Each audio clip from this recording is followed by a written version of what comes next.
Hey guys, Charley the plumber here. So this morning I've decided to change it up a little bit. First thing, welcome back to my channel. I appreciate everyone being here. It's always great to have everyone come back and check out what I got going on. I'm kind of a fly-by-night guy. One day I'm over here, one day I'm over here, one day I'm talking about hunting and fishing and snowmobiling and God knows what, but anyway, good to have everyone back. This morning I'd like to talk a little bit about health and some of my health. Last year, 2018, I was diagnosed when I come back from deer camp in afib. As you most know, we do deer hunt in the UP out of a 16 by 32 Army tent. When I was up there, my kid looked at me like, what the hell is going on, old man? I blamed my health or the way I felt up there on being in having, when I left, I had bronchitis, or what I considered bronchitis. Obviously, I'm 10 feet tall and bulletproof, so you don't go to the doctor. Well, at 54 years old, it's time to really start addressing that, go to the doctor on a regular basis, but not knowing, I went to deer camp and I was in AFib. My heart was racing, really didn't know what was going on. Kind of figured that what I had going on was, like I say, bronchitis. As the week went on, thought maybe it went into pneumonia, walking pneumonia or something like that. What had happened was we got up there, we set up camp, in doing some shoveling, to get rid of the snow last year. My face was beet red. They all said, "Oh, you look like you had a tomato on your face. It was that red." Well, thank God I didn't friggin' die up there. But so as the week went on, I was able to walk about 20, 30, 40 yards. Had to stop, take a break. Had no idea what was going on. Like I say, pneumonia. In walking out to my blind is about 35 minutes away. 25 to 35. As I get older, it gets a little farther. It's not extremely far, but by the time you take your time, you get out there and whatnot. But anyway, so in going out to my blind one day, my brother, 6'4", got longer legs than me, longer strides. He meets me halfway. "Hey, what are you doing? It's not like you're stalking deer because I can hear you as soon as I walk in the woods." Well, I had to stop and rest. Oh, I need to rest. My breathing isn't that good because of obviously AFib, not knowing. Got out to my blind, got through the week. As we got through the week, we got picked up. The day we were leaving, got all our stuff around. We used to leave at 2:30 in the morning to come home, or actually get up at 2:30 in the morning to pack up the tent and the trailer and the truck and whatnot and come home. Well, in the process of that, I actually drove from camp into town and then up to the bridge. 4-hour drive. Didn't think much of it. Had lunch. We jumped in the truck and away we go. Well, on the way back, I asked the wife. I said, "Hey, call the family doctor. Give me a doctor appointment for tomorrow." We were going to see one of Bob Seger's concerts in Grand Rapids, which is across the state from us.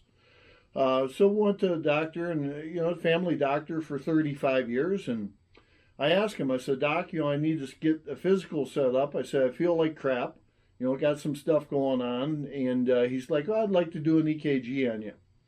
Does an EKG, come to find out I'm in AFib. Not really knowing what AFib is. Basically what it is, it's your heart is supposed to go in a nice circle where everything is working fine.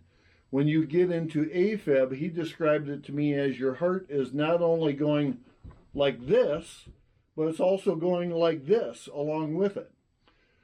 So your heart's jumping around all over. It feels like you've run a marathon and you come back and you're still running that marathon. So in the process, not knowing what was going on, he said, "Okay, go to a cardiologist, a EP cardiologist." EP cardiologist is basically a electrical cardiologist. You have plumbers, and you have electricians. This guy's an electrical or electrician for the heart. Go and see him. He looks at it, puts me on some medication to slow down that heart rate, because I was at 144. Maybe that's fast for some of you guys. Maybe it's not fast, but for me, it felt like my heart was beating out of my chest. In going to this concert, I told the wife, I said, look, you don't understand. I can't walk very far without having to rest. She was absolutely flabbergasted. Had no idea this was going on. I really had no idea, because, at work, you do what you can do. I always said that I was fat. Hey, I'm fat, need to lose some weight, having issues bending over tying my shoes, blah, blah, blah. In the process of this, obviously, you don't really know what you got going on. With this AFib, one thing leads to another. AFib can cause strokes, it can cause heart attacks, yada, yada, yada. It causes a lot of stuff with your heart. So in having this corrected, I went to the EP cardiologist. He sent me to an EP surgeon. Our game plan was, we're going to basically do a cardioversion, or cardiovert, which is where they hit you with the paddles and shock you back into the system. Before they do that, obviously, they've got to check your heart, make sure everything is good. The guy stuck the scope up through my wrist, one up through my heart, found 2 blood clots in the lower half or lower lobes of my heart that wasn't being used on a regular basis. So if they would have cardioverted me, they would have basically potentially made these blood clots move. I could have died, had stroke, heart attack, whatever. So in doing that, we get the blood clots taken care of. They do cardiovert me. Doesn't work. We go back to the drawing board. My doctor immediately jumped on the ablation train. Hey, we're going to do the ablation. You're too young to not do an ablation and live with us. We don't want you to live with us. We want you to actually have it fixed. Great. I accepted my doctor fully. They do an ablation. Everything is working correct right now. Not to say it won't come back. So I'm currently out of AFib. In all this stuff, I guess what my goal or what my point is I'm a plumbing contractor, go to work every day, put my boots on. I'm out of the office at 6 o'clock, or in the office at 6 a.m. and usually it's a 10, 11, 12, 13-hour day, depending on what day of the week it is. You guys all know that. We all work hard for our money. But for me, it was a case of what the hell caused the AFib. I will be creating another video on what I believe caused it, what my EP cardiologist surgeon thought caused it, my EP cardiologist, my sleep apnea doctor. Unfortunately, my printer is running out of ink. This is a sleep apnea post I'll be doing next. I had, and I still have severe sleep apnea. So when it's all said and done, the EP cardiologist says, hey, you have severe sleep apnea. I was stopping breathing 28 times an hour. Had some other stuff going on. This had went through for a long period of time. With my sleep apnea, I had an enlarged heart. I had a EF of 15, which is the amount that your heart is pumping your blood. I am a very lucky man to be here, sitting here, talking to you on camera.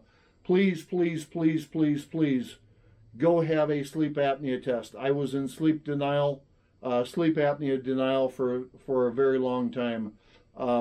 Since I've had my issues, 9 people, gotta get rid of that thumb, 9 people got tested.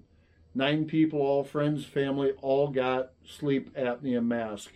It is serious stuff. So, appreciate everyone coming to the channel. I appreciate you letting me vent a little bit about my health concerns. Please go get checked. 2 things that cause AFib: weight and sleep apnea. Please get checked. Hope you enjoy my channel. Like I say, everything here, please come back. Love to have you come back. Got different videos out there. Really enjoy doing this. Make sure you subscribe to that channel. One of the few things in life you get for free. So go ahead and hit that subscribe button. Give me the thumbs up. My hands, fingers don't work real well, so I really got to get it twisted so you can see that thumbs up. Hit that thumbs up, share it with your buddies, check out my stuff. Come on back next time. I'm going to hit up that sleep apnea one right now, so that way we'll be able to hit a different audience, and hopefully you guys enjoy it, and we'll see you soon. Thanks.